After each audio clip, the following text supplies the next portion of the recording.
மனசுக்கு சுகத்தை கொடுக்கக்கூடியதா இருக்கணும். அப்பேற்பட்ட நாமம் இருந்தா சொல்லுங்கன்னு பார்வதி தேவி பரமேஸ்வரன் இடத்துல ஒரு கேள்வி வைக்கிறார்.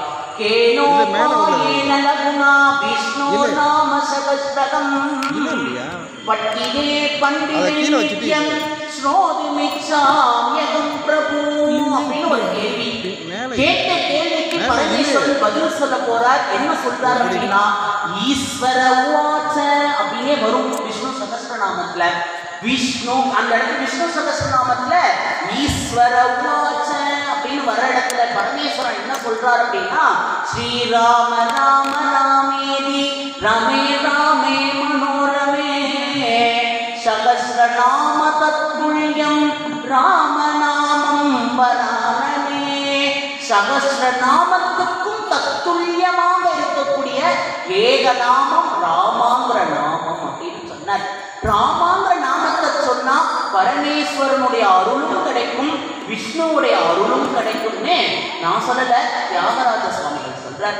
ஒரு நாள் தியாகராஜ சுவாமிகள் அவருக்கு உரிய ஒரு கொண்டாடக்கூடிய ஒரு மூர்த்தி ராமச்சந்திர மூர்த்தி.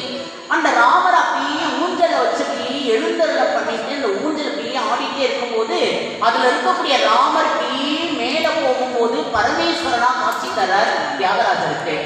உடனே அந்த சுவாமி கீழே வரும்போது ராமரா காட்சி தரார். திருப்பி அந்த ஊஞ்சல் மேல போகும்போது பரமேஸ்வரனா காட்சி தரார். அந்த சுவாமி திருப்பி கீழே வரும்போது விஷ்ணுவா காட்சி தரார். உடனே ஒரு கேள்வி வந்தது யாருக்கு அப்படின்னா, இந்த தியாகராஜ சுவாமிக்கு. யார் இடத்துல அப்படின்னா சுவாமி இடத்துல ஒரு கேள்வி வந்தது. நாம என்ன பண்ணுவோம், சுவாமி இடத்துல போய் எனக்கு அதை கொடு இதை கொடுன்னு விண்ணப்பிச்சுட்டு வருவோம் இல்லையா. ஆனா இந்த உண்மையான அடியார்கள் தான் எப்படி இருப்பார்கள்னா, சுவாமியை பார்த்து நீ சாப்பிட்டையா, நீ தூங்கினையா, இன்னைக்கு காமிச்ச பிரசாதம் உனக்கு அழகா இருக்கா, இன்னைக்கு காமிச்ச உனக்கு பிரசாதம் உனக்கு வயிற்றுக்கு போதுமான அளவா இருக்கிறதான்னு இப்படிதான் கேள்வி கேட்பார்கள் சுவாமி இடத்துல பேசணும்னு. நம்ம குருநாதர் சொல்வார், சார் சுவாமி எங்க சார் நம்ம இடத்துல பேச போகுது அப்படின்னு நம்ம கேட்போம் இல்லையா. ஆனா குருநாதர் ஒரு கீர்த்தனம் அழகா பாடியிருக்கார். பேசும் தெய்வம் கல்யாண ஸ்ரீனிவாசன், பேசும் தெய்வம் கல்யாண ஸ்ரீனிவாசன், பார்க்கின்றான் சிரிக்கின்றான் தல் பக்தர்களை கண்டு, பார்க்கின்றான் சிரிக்கின்றான் தன் பக்தர்களை கண்டு, சுவாசிக்கின்றான் இவன் நம்மை நேசிக்கின்றான், சுவாசிக்கின்றான் இவன் நம்மை நேசிக்கின்றான், பேசும் தெய்வம் கல்யாண ஸ்ரீனிவாசன். ஒரு அழகான ஒரு கீர்த்தனம். தெய்வம் பேசலைன்னு யாருமே சொல்லக்கூடாது. தெய்வம் பேசினதுனாலதான் இந்த பாரத தேசத்தில் இத்தனை அடியார்கள், இத்தனை சாதுக்களுடைய பெருமை நம்ம பேசுறோம் கேட்கிறோம் அப்படின்னா அவனருளாலே அவன்தாள் வணங்கி. மாணிக்கவாசக சுவாமிகளை பத்தி உங்களுக்கு சொல்லணும் அப்படின்னா ரொம்ப விசேஷமான ஒரு இடம் இருக்கு. என்னன்னா, சுவாமிக்கு கிளம்பி சுவாமி மீது பாடணும்னு ஒரு ஆசை வருது அவருக்கு, மாணிக்கவாசக சுவாமிகளுக்கு. பாடும்போது எதை வச்சுட்டு ஆரம்பிக்கிறது அப்படின்னு பார்க்கும்போது மாணிக்கவாசக சுவாமிக்கு பரமேஸ்வரனே எடுத்து தர. என்னன்னா, என்னுடைய நாமத்தை வச்சு ஆரணி அப்படின்னு சொல்றாரு. உடனே சிவபுராணத்தை எழுதும் போது என்ன சொல்லணும், பரமேஸ்வரனே வாழ்வன் தானே சொல்லணும். அவர் அப்படி சொல்லல. எப்படி ஆரம்பிக்கிறார்னா, நமச்சிவாய வாழ்க அப்படின்னு ஆரம்பிக்கிறார். நமச்சிவாய வாழ்கன்னா என்ன அர்த்தம்னா, அதுக்கு அடுத்த வரியில தான் போடுறார் நாதன் தாழ் வாழ்க அப்படின்னு. அடுத்த வரியில தான் பரமேஸ்வரனே நீதி வாழ்கிறார். அதுக்கு முன்னாடி என்னன்னா, உன்னுடைய நாமம் வாழ்கன்னு சொல்றார். நமச்சிவாயவே வாழ்க. அந்த சிவபுராணத்துல இந்த மனித பிரிவினுடைய ஏற்றத்தை மாணிக்கவாசக சுவாமிகள் சொல்லல அப்படின்னா நமக்கு புரியவே புரியாது. ஏன்னா ஆண்டாள் ஒரு பக்தர் இருந்தார் இல்லையா, அவர் ஒரு இடத்துல சொல்றார், எற்றைக்கும் ஏழேழு பிறவிக்கும் உந்தனோடு உற்றோமே ஆவோம், உனக்கே நாம் செய்வோம், மற்றை நம் காமங்கள் மாற்றேனோர் என்பாவாய். எற்றைக்கும் ஏழேழு பிறவிக்கும்னு சொல்லிட்டு போனா அந்த 7 பிறவிகள் என்னங்கிறத நம்ம தெரிஞ்சுக்கணும் இல்லையா. அதைத்தான் மாணிக்கவாசக சுவாமிகள் அழகா சொல்றார். பிறந்தேன், ஆனா எனக்கு தெரியல. நான் பூடாவும் பிறந்தேன் உன்னுடைய அருளால. அன்னைக்கு உன்னுடைய திருவடியை பார்க்கணுங்கிற சிந்தனை எனக்கு துளி கூட வரல. உள்ளாகி பூடாகி உழுவாகி மரமாகி பல்விருகமாகி பறவையாய் பாம்பாகி கல்லாகி மனிதராகி பேயாய் கணங்களாகி வல்லசுரராகி முனிவராகி தேவராகி செல்லா நின்ற இத்தாவர சங்கமத்துள் எல்லா பிறப்பும் பிழைந்திருந்தேன் எம்பெருமான் மெய்யே உன் பொன்னடிகள் கண்டின்று வீடுற்றேனே. மாணிக்கவாசகர் சுவாமிகள் சொல்றார். மாணிக்கவாசகர் எப்பேற்பட்ட உயர்ந்தவர். அவரே சொல்றார் என்னன்னா, நான் புல்லா பிறந்தேன், கூடா பிறந்தேன், புழுவா பிறந்தேன், இத்தனை பிறவியும் பிழைந்து இருக்கேன் எம்பெருமானே, உன்னுடைய பொன்னடிகள் தான் மெய்ங்கிறத நான் மறந்து இத்தனை பிறவிகளையும் நான் வேஸ்ட் பண்ணிட்டேன். ஆனா நீ கொடுத்திருக்க பத்தியா இந்த மனித பிறவி, இதை நான் ஒரு காலத்திலும் வீணாக்க மாட்டேன். இந்த மனித பிறவில உன்னை அடைகிறது தான் என்னுடைய லட்சியம்னு வச்சுட்டு பாடுற. நமச்சிவாய வாழ்க நாதன் தாழ் வாழ்க இமை பொழுதும் என் நெஞ்சில் நீங்காதான் தாழ் வாழ்கன்னு பாடிட்டு போன அந்த மாணிக்கவாசக சுவாமிகள் பிறந்த இந்த பாரத தேசத்துல நமக்கு அழகான ஒரு பிறவி. இப்ப என்ன சொல்ல வரார்கள் இந்த அடியார்கள்லாம் அப்படின்றது, இந்த கலியுகத்துல பகவானுடைய நாமமே நம்மை காப்பாற்றும் சொல்ல. அந்த திருவையாறுல பிறந்த தியாகராஜர் என்ன பண்ணார், மேல போனது பரமேஸ்வரனா இருந்தார், கீழே ஊஞ்சல வரும்போது விஷ்ணுவா காட்சி கொடுத்தார். உடனே சுவாமியை பார்த்து கேட்கிறார், நீங்கள் என்னிடத்துல என்னதான் சுவாமி சொல்ல வரீர் அப்படின்னு சொல்லி கேட்கும்போது, உனக்கு இன்னும் புரியலையா தியாகராஜா அப்படின்னு சொல்லும் போது, இந்த ராமநாமத்துடைய மகிமையை தான் உன் இடத்துல சொல்ல வரேன்னு சுவாமியே பதில் சொல்றார். என்னன்னா, நம்ம எல்லாரும் இப்படியே கிளம்பி ஒரு சிவாலயத்துக்கு போனா, ஆதிகுண்டேஸ்வரர் கோவிலுக்கு போனோம்னா அங்க என்ன எழுதியிருக்கும் அப்படின்னா, பஞ்சராட்சரம்னு சொல்லக்கூடிய 5 எழுத்து நாமமா இருக்கக்கூடிய ஓம் நம சிவாய அப்படின்னு எழுதியிருக்கும். அந்த நமச்சிவாய மந்திரத்திலேயே உயிரெழுத்தா இருக்கக்கூடிய எழுத்து எது அப்படின்னா ம.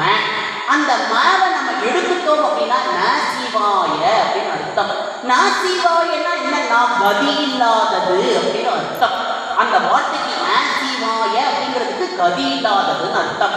அப்ப அந்த கதி இல்லாத வார்த்தைக்கு உயிர் கொடுக்கக்கூடிய ஒரு வார்த்தை எதுனா ம. நான் சொல்லல, தியாகராஜ சுவாமிகள் சொல்லியிருக்கார் ம. அப்படியே 6ஆம் கோவிலுக்கு போனா 8 எழுத்து நாமமா இருக்கக்கூடிய ஓம் நமோ நாராயணாய, அந்த நாராயணாயன்னு சொல்லக்கூடிய மந்திரத்துல உயிரெழுத்தா இருக்கக்கூடியது ரா. அந்த ராவை தனியா எடுத்துட்டோம் அப்படின்னா நாயனாய என்ன அர்த்தம்னா மங்களம் இல்லாததுன்னு அர்த்தம். அப்போ மங்களத்தை கொடுக்கக்கூடிய உயிரெழுத்தா இருக்கக்கூடிய நாராயண மந்திரத்துக்கு ரா. கதி இல்லாத ஒரு வார்த்தைக்கு கதி கொடுக்கக்கூடிய ஒரு எழுத்து மா. இது ரெண்டும் சேர்ந்ததுதான் ராம அப்படின்னு சொல்லக்கூடிய திவ்யமான நாமம்.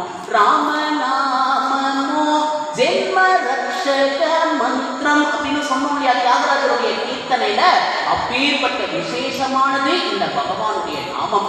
நமக்கெல்லாம் ஒரு ஆசை இருக்கும், எனக்கு பரமேஸ்வரனுடைய அருளும் கிடைக்கணும், விஷ்ணுடைய அருளும் கிடைக்கணும் நினைக்கக்கூடிய அடியார்களா நாம் ஜபம் பண்ண வேண்டியது என்னன்னா ராம நாமத்தை. ஏன்னா நமக்காக பெற்று கொடுத்தவள் பார்வதி தேவி. அந்த பார்வதி தேவி கன்னியாகுமரியில கன்னியாகுமரி தேவியா நிற்கிறாள். அவ கையில பார்த்தீங்கன்னா ஒரு ஜபமாலை வச்சுட்டு இருக்கா. என்னன்னா அந்த ஜபமாலை என்ன சொல்லிட்டு இருக்கானா, ராம ராம ராம ராம ராம ராம ராம ராம ராமநாமத்தையே கையில வச்சு ஜபமாலையை ஒட்டிட்டு இருக்கா. அப்படியே கிளம்பி வந்தோம் அப்படின்னா திருச்செந்தூர்ல இருக்கக்கூடிய சுப்பிரமணிய சுவாமி கையிலையும் ராமநாமம் தான் ஜபமாலை வச்சுட்டு இருக்கார். பத்ரிகாசிரமத்துக்கு கிளம்பி போனீங்கன்னா பத்ரிநாராயணன் கையிலையும் ஜபமாலை இருக்கு. கணபதியிலேயே விசேஷமான ஒரு கணபதி சுவாமி இருக்கார், நர்த்தன கணபதினு பேரு. அவர் கையிலையும் ஒரு ஜபமாலை இருக்கு. சுவாமி சரஸ்வதி தேவி கையிலும் ஒரு ஜபமாலை இருக்கு. சுவாமிகளே கையில ஜபமாலை வச்சுட்டு ராமநாமத்தை சொல்லும் போது நாமளும் ராமநாமத்தை சொல்லணுங்கிறது தான் விதிக்கப்பட்டிருக்கு. உங்களுக்குலாம் ஒன்று தெரியும் என்னன்னா, அதே கும்பகோணம், ஆடுதுறை, திருவிடைமருதூர்னு ஒரு திவ்ய கஷேத்திரம்.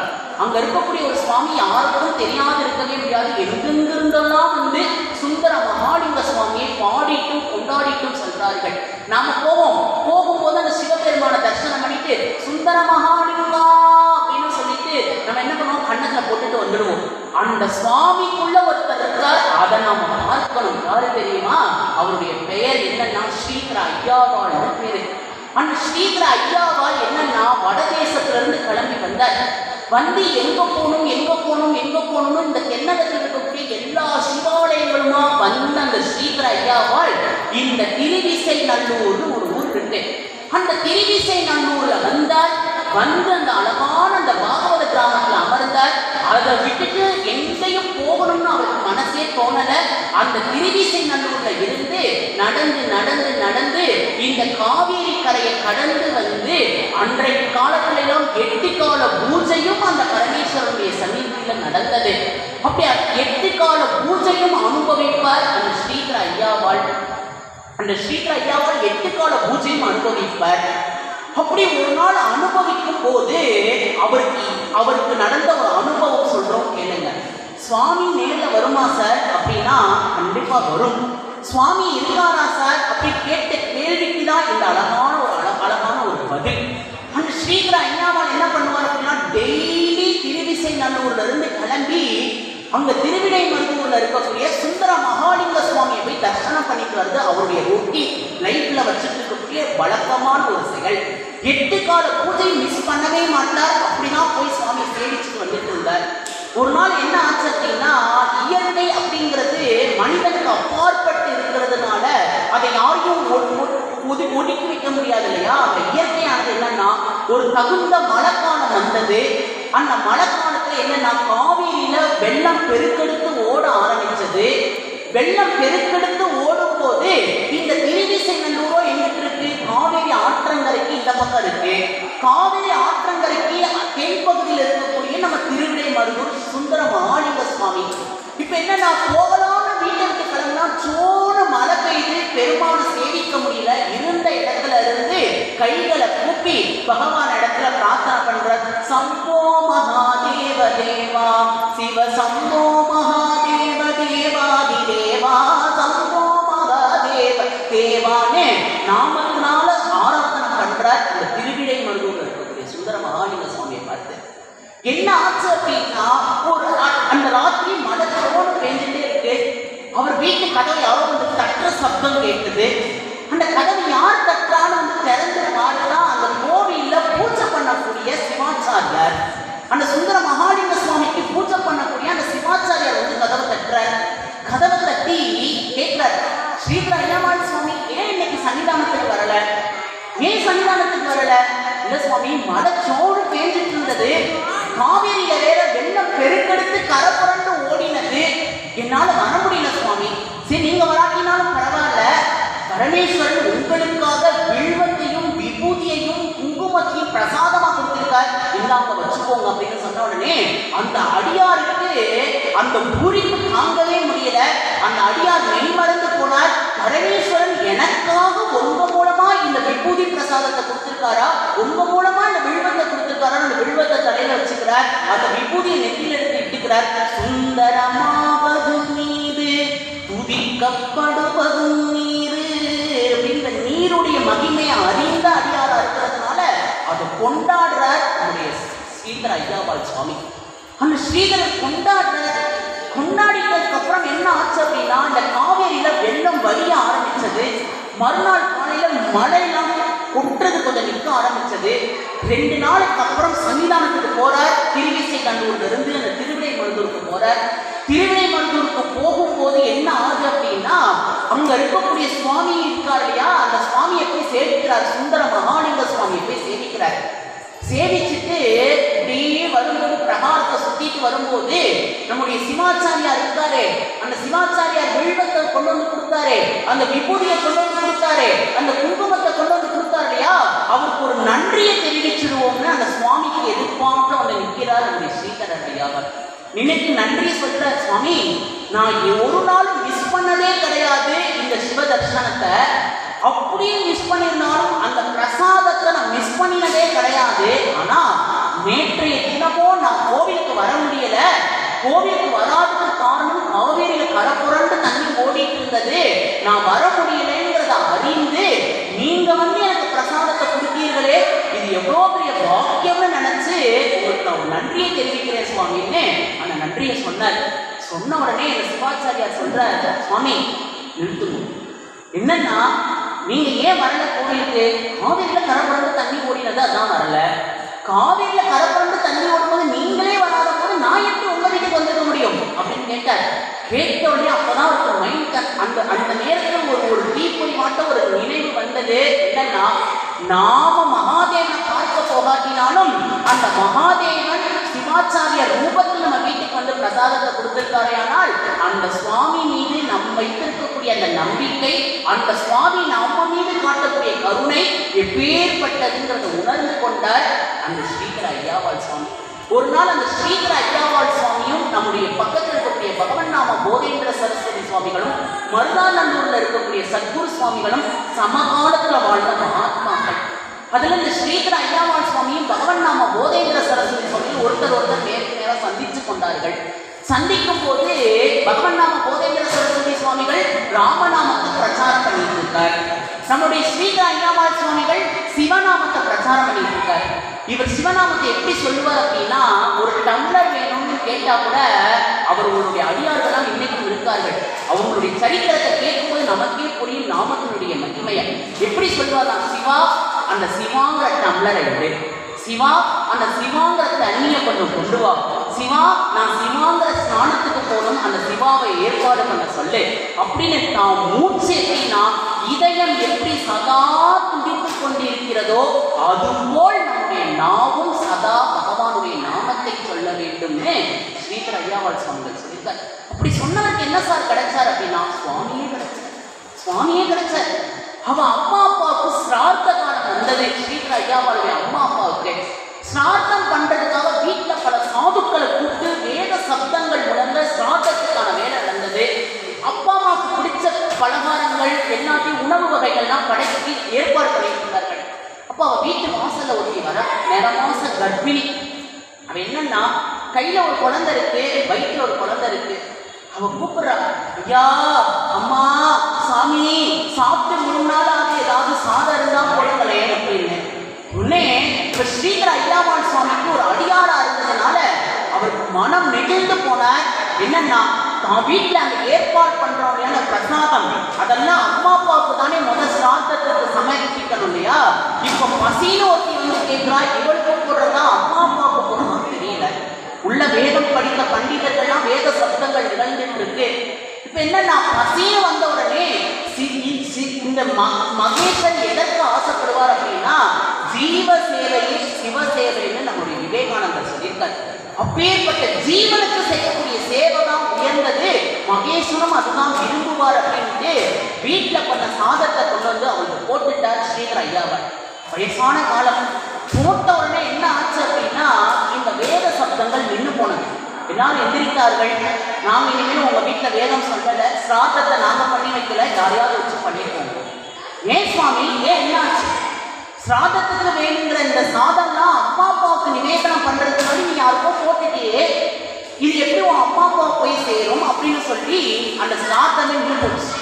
நின்று போனோடனே நான் பண்ணது தப்பான்னு கேட்டார். யாரு? ஸ்ரீதர ஐயாவாள் சுவாமி கேட்கிறார். அத்தனை அறிந்த பண்டிதர் அவர் கேட்கிறார், நான் பண்ணினது தப்பான்னு கேட்கிறார். ஆமாயா, நீ பண்ணினது தப்பு தான். சரி, தப்புன்னு ஒன்று இருந்தால் அதுக்கான பிராயச்சித்தம்னு ஒன்று இருக்கும் இல்லையா? அந்த தப்பு மறைஞ்சு போறதுக்கான வழிமுறைகள் ஒன்று இருக்கும் இல்லையா? அது என்னன்னு சொல்லுங்கன்னு கேட்கிறார். சொல்லுங்கன்னு கேட்ட உடனே அவர்கள் சொல்றார்கள், எல்லாரும் கலந்து பேசிட்டு சொல்றார்கள், நீ என்ன பண்ண அப்படின்னா, இங்க இருந்து அப்படியே கிளம்பி காசிக்கு போ, காசியில போய் கங்கையில போய் ஸ்நானம் பண்ணிட்டு வா, கங்கையில போய் ஸ்நானம் பண்ணிட்டு வந்தாதான் உன்னுடைய பாவங்கள்லாம் பொசுங்கும் அப்படின்னு சொன்ன உடனே அவர் சொல்றார், ஸ்ரீதர ஐயாவாள், நானும் வயதானவர், நான் எப்படி சுவாமி இங்க இருந்து கங்கைக்கு போறது? அதுவும் காசிங்கிற யாத்திரை கடைசி காலத்துல இருக்கணும்னு சொல்வார்களே, நான் எப்படி கடைசி அந்த காலத்துல எப்படி போறது?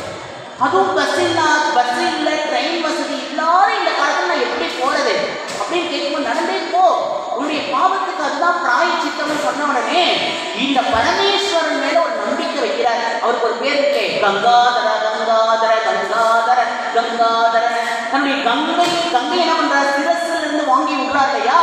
அப்பேற்பட்ட கங்காதரனுடைய அருள் எனக்கு இருக்குமே, ஆனால் என் வீட்டு தோட்டத்தில் இருக்கக்கூடிய அந்த கிணத்துல இந்த கங்கை பிரபாகமாக வரட்டும் அப்படின்னு ஸ்துதி பண்றார். கங்கா ஸ்தோத்திரத்தை பாடுறார், கங்காதரனுடைய நாமத்தை பாடுறார். பாடின மாத்திரத்துல அந்த வீட்டுல கங்கம் பொங்கி வழிய ஆரம்பிக்கிறா. அந்த கங்கை தண்ணி எதுவும் தண்ணியாட்ட வரல, அதுக்குள்ள இருந்து குங்குமம் வருது, சந்தனம் வருது, அதுக்குள்ள இருந்து எலுமிச்சங்காய் வருது, அதுல இருந்து விபூதி வருது, அப்படியே சுகந்த திரவியங்களா அந்த கங்கையில இருந்து பொங்கி பொங்கானமா வருது. வந்து ஏதோ அவர் வீட்டுல மட்டும் அந்த கங்கை தண்ணி பரவல, அந்த திருவிசை நல்லூரே சூழ்ந்துருச்சு. இந்த சாத்தம் பண்ணி வைக்க மாட்டோம்னு சொல்லிட்டு போனார்கள் இந்த மாமாக்கெல்லாம். என்னன்னா அது நம்ம ஊர்ல மழை பெய்யல ஒண்ணு பெய்யல, ஆனா தண்ணி எல்லாம் பார்த்தா நம்ம வீடு மூழ்கிற அளவுக்கு தண்ணி வருது, இது எங்க இருந்து வருதுன்னு தெரியலன்னு சொல்லிட்டு அந்த தண்ணி வர திசை நோக்கி பார்த்தா ஸ்ரீதர ஐயாவாள் சுவாமியுடைய கிரகம். அங்க வந்து பார்த்தா என்னன்னா அந்த கிணத்துல கங்கம் பிரபாகமா பொங்கிட்டு வரா. வந்த உடனே இந்த ஸ்ரீதர ஐயாவுடைய சிவபக்தி புரியாம இவர் நம்ம கங்கைக்கு போன்னு சொல்லிட்டோமே, பாபம்ன்றது நம்ம பார்க்கிற பாவத்துலதான் இருக்கே தவிர மனசுல இருக்கக்கூடாதுன்றத புரிந்து கொண்டாங்க அடியார்கள்னா. அந்த சிவ பக்தரான ஸ்ரீதர ஐயாவாள் சுவாமி கிட்ட மன்னிப்பு கேட்டுக் கொள்றார்கள். கேட்ட உடனே இந்த வந்த கங்கையில என்ன பண்றதுன்னா அதுக்கும் நாமம் தான் பயன்பட்டது. நாமம் சொல்லி அந்த கங்கையை அடக்கிட்டார் அந்த கிணத்துக்குள்ளேயே ஸ்ரீதர ஐயாவாள் சுவாமி. இன்னைக்கும் நீங்கெல்லாம் கேட்கணும், ஏதோ வந்து கதை அப்படிங்கிறதெல்லாம் இல்லை, நடக்கக்கூடிய ஒண்ணு. இன்னைக்கும் கார்த்திகை மாதம் வரக்கூடிய அமாவாசை திதியில ஸ்ரீதர ஐயாவாள் சுவாமி வீட்டுக்கு போனா லட்சக்கணக்கான பக்தர்கள் எங்கெல்லாம் வந்து அந்த திருவிசை நல்லூர்ல கங்கா ஸ்நானம் பண்ணி கொள்வார்கள். அப்பேற்பட்ட விசேஷம். அப்பேற்பட்ட ஸ்ரீதர ஐயாவாளுக்கு என்ன நிகழ்ந்தது? சுந்தர மகாலிங்க சுவாமி இடத்துல போனார். ஒரு பிரதோஷமும் ஒரு பௌர்ணமியும் சேர்ந்து வந்த அந்த நன்னாண்ட சுவாமி கிட்ட வேண்டினார். நான் எங்கிருந்து வந்தேன்னு எனக்கு தெரியாது. அவர் தான் சொல்றார், உங்க அப்பா பேர் என்ன சார்? சொல்லுவேனே. உங்க அப்பாவுடைய அப்பா பேர் என்ன? என் தாத்தா பேர் சொல்லுவேனே. உங்க தாத்தாவுடைய அப்பா பேர் என்ன? ஏன் அப்பாட்ட கேட்டு சொல்லுவேன். உங்க தாத்தாவோட அப்பாவோட அப்பா பேர் என்ன? தெரியலையே சார். அப்ப எங்க இருந்து வந்திருக்கோம்? தெரியல.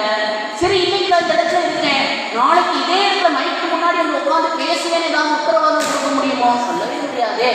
ஏன்னா என் ஃப்ரெண்டு ஒருத்தர் இருந்த, நானும் அவரும் ஒன்னாதான் வாக்கிங் போனோம், நானும் அவரும் ஒன்னாதான் காஃபி சாப்பிட்டோம். ஆனா பார்த்தா அவனுக்கு ஏதோ ஹார்ட்ல ஏதோ இடத்துல இந்த ஹார்ட்டுக்கு போறக்கூடிய பிளட் ஏதோ இடத்துல பிளாக் ஆகி ஏதோ ஆம்புலன்ஸ்ல கூட்டு போறாங்கிற செய்தியை கேட்கிறோமே. அப்ப எங்க இருந்து வந்தோங்கிறது தெரியல, எங்க போக போறோங்கிறது தெரியலையா?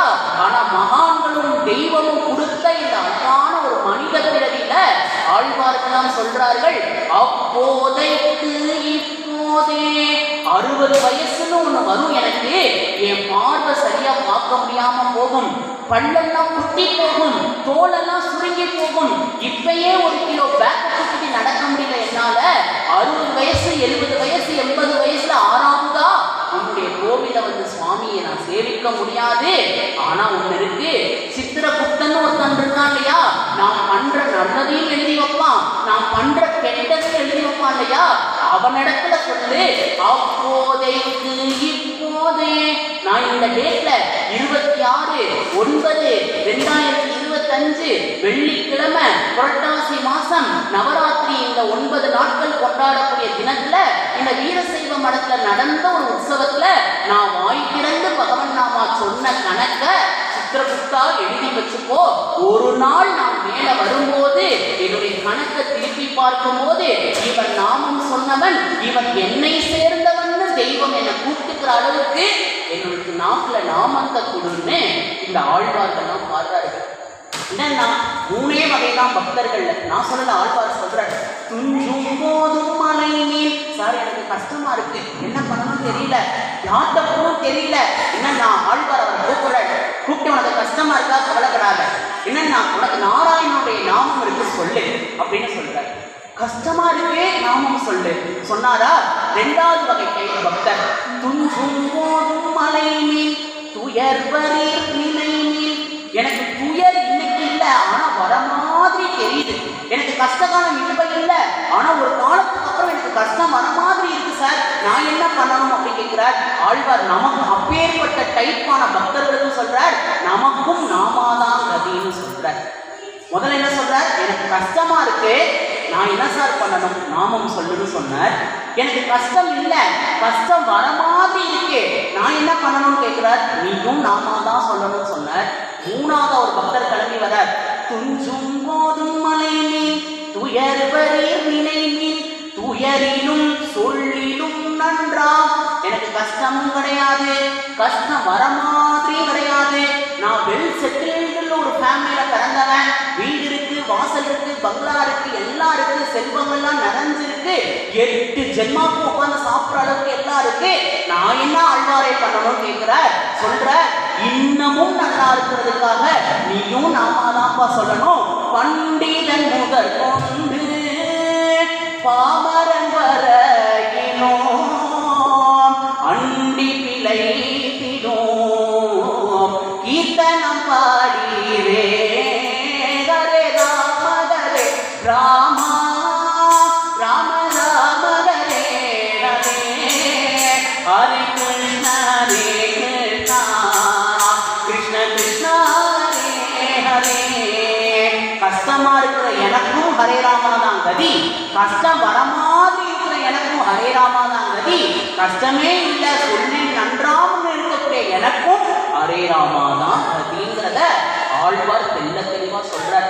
குலம் தரும் செல்வம் தந்திடும் அடியார் படுதுயர் ஆகினவெல்லாம் நிலந்தரச் செய்யும் நீல் விசும்பருளும் அருளோடு பெருநிலம் அளிக்கும் வளம் தரும் மற்றும் தந்திடும் பெற்ற தாயினும் ஆகின செய்யும். பெற்ற தாய் கூட ஒரு காலத்துல நம்ம விட்டாலும் விட்டுடுவா, ஆனா சொல்லி வச்ச நாமம் கைவிடாதுன்னு சொல்றார் ஆழ்வார். பெற்ற தாயினும் ஆகின செய்யும் நலம் தரும் சொல்லை நான் கண்டு கொண்டேன். நாராயணா நாராயணா நாராயணா என்னும் நாமம் அப்படின்னு சொன்னார். நாராயணா என்னும் வார்த்தைன்னு சொல்லல, நாராயணா என்னும் சொல்லு பொருள்னு சொல்லல, நாராயணா என்னும் நாமம்னு சொன்னார். அப்பேற்பட்ட நாமத்துடைய வசதி இந்த இடத்துல. கலியுகத்துல என்ன சார் விசேஷம் அப்படின்னா, மொத்தம் 4 யுகங்கள். என்னன்னா, கிருதயுகத்துல பகவானுடைய கிருப்பையை பெறணும் அப்படின்னு நினைக்கிறவர்கள் என்ன பண்ணார்கள், கண்ணை மூடி தியானம் பண்ணினார்கள், பகவான் அவர்களுக்கு கிருப்பை பண்ணினார். எந்த யுகத்துல? கிருதயுகத்துல. ஆனா நாம கிருதயுகத்துல இல்ல, நாம எந்த யுகத்துல இருக்கோம்னா கலியுகத்துல இருக்கோம். அடுத்து சொல்ற, திரேதா யுகம்னு ஒரு யுகம் வந்தது. அந்த திரேதா யுகத்துல என்ன பண்ணினா பகவான பிரீத்தி அடைய பண்ண முடியும் அப்படின்னா, பெரிய யாக யஜ்ஞாதிகள்லாம் நடந்தது. சதா சர்வ காலம் யஜ்ஞங்கள் நடந்தது. அந்த யஜ்ஞத்தினால பகவான் சந்தோஷப்பட்டு அவர்களுக்கு வேணுங்கிற வரத்தை கொடுக்க அப்படின்னா திரேதா யுகத்துல. ஆனா நாம இருக்கக்கூடிய யுகமோ கலியுகம். அடுத்து சொல்ற, துவாபர யுகம்னு ஒரு யுகம் வந்தது. கலியுகத்துக்கு முன்னாடி இருந்த யுகம் துவாபர யுகம். அந்த துவாபர யுகத்துல என்னன்னா, ஒரு பூஜைக்குன்னு ஒரு மூர்த்தி இருப்பார். அந்த மூர்த்தியை வச்சு சதா சர்வகாலம் நாமத்தை சொல்லி சொல்லி சொல்லி சொல்லி பூஜையினால சந்தோஷப்பட்ட பகவான் அந்த பூஜை பண்ணின அடியார்களுக்கெல்லாம் நற்கதியை கொடுத்தார். அது துவாபர யுகம். கலியுகம்ங்கிறது என்னன்னா, கலியுகத்துல நாமம் ஒன்றே போதும் அப்படின்னு சொல்லியிருக்காரு. என்னன்னா, தியானத்தினால என்ன பலன் கிடைக்குமோ, வேள்வினால என்ன பலன் கிடைக்குமோ, பூஜையினால என்ன பலன் கிடைக்குமோ, அந்த பலன் நாமத்தினாலேயே கிடைக்கும்னு சொல்றார். யோகம்